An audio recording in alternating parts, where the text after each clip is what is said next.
ქალთა მონაწილეობა ჟენევის მოლაპარაკებებში, პრობლემები, წარმატებები, პერსპექტივები. ასე ეწოდებოდა ქალთა არასამთავრობო ორგანიზაცია ფონდ სოხუმის მიერ ჩატარებულ კვლევას, რომლის პრეზენტაცია სასტუმრო რედისონში გაიმართა. შეხვედრის მიზანი იყო კვლევის შედეგების ფართო ფენებისთვის გაცნობა. იმ საკითხების წამოწევა, რომელიც კონფლიქტის მიმდებარე ზონაში მცხოვრებთ აწუხებს და კონსტრუქციულ მოლაპარაკებებსა და შეთანხმებებში ქალთა მონაწილეობა. დღევანდელი შეხვედრა ეძღვნებოდა იმ კვლევის შედეგების გაცნობას, რომელიც ეხება ჟენევის მოლაპარაკებების პროცესს და ამ პროცესში ქალთა მონაწილეობას. სამწუხაროდ ამ მხრივ ქალის როლი არც ისე დიდია და სხვადასხვა პრობლემის წინაშე ვდგებით. დღეს არაერთი პრობლემა იჩენს თავს და მათ შორისაა კონფლიქტის საკითხიც. ეს გარემოება ხელს გუშლის მშვიდობიანად ვიცხოვროთ. შეხვედრაზე ვისაუბრეთ, როგორ გამოვასწოროთ ეს პროცესი და როგორ გავზარდოთ ქალის როლი. ვისაუბრეთ ჰუმანიტარულ პრობლემებზე, განათლებაზე, ჯანდაცვის საკითხებზე და საზღვარზე თავისუფლად გადაადგილების შესახებ, რაც ქალთა ცხოვრებას გააუმჯობესებს.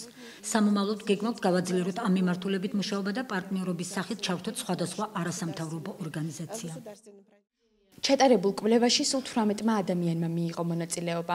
აქედან ფოკუს ჯგუფის მეთოდით გამოკითხულია 8, ხოლო ჩაღრმავებული ინტერვიუს გზით 10 ადამიანი.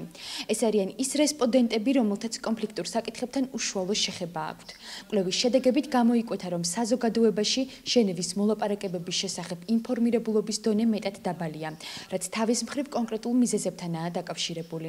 ასევე გამოიკვეთა, რომ მნიშვნელოვანია ქალთა ჩართულობის ზრდა სამშვიდობო მოლაპარაკებებში და მათი აქტიური მონაწილეობა ეკონომიკურ, პოლიტიკურ თუ სოციალურ სფეროში. ფონდისა და აფხაზეთის ქალთა ასოციაციის სოხუმის ორგანიზებით გამოიცა სპეციალური წიგნიც, რომელიც მკითხველს კვლევის მნიშვნელობის უკეთ გაგებასა და გააზრებაში დაეხმარება. შეხვედრის ფარგლებში მოეწყო დოკუმენტური ფილმის ჩვენებაც და გაიმართა დისკუსია. კონფლიქტების სამშვიდობო მოგვარების პროცესში მეტი ქალის ჩართვის, გრძელვადიანი და სამართლიანი მშვიდობის შენების საკითხზე. ქალები მონაწილეობენ საქართველოში პოლიტიკურ პროცესებში და არაერთი გამოჩენილი ქალი ყავს საქართველოს ამ კუთხით, მაგრამ რა თქმა უნდა, აქ უფრო კონკრეტულად იყო ლაპარაკი ჟენევის პროცესში მონაწილეობაზე. ქალები უნდა მონაწილეობენ საზოგადოების ცხოვრების ყველა სფეროში. და ამ პროცესს პრაქტიკულად დღეს მსოფლიოში ფართოდაა გახსნილი გზა. წინააღმდეგი ვარ ყოველგვარი კვოტირებისა საერთოდ, რა, ამდენი კაცი იქ, ამდენი ქალი იქ.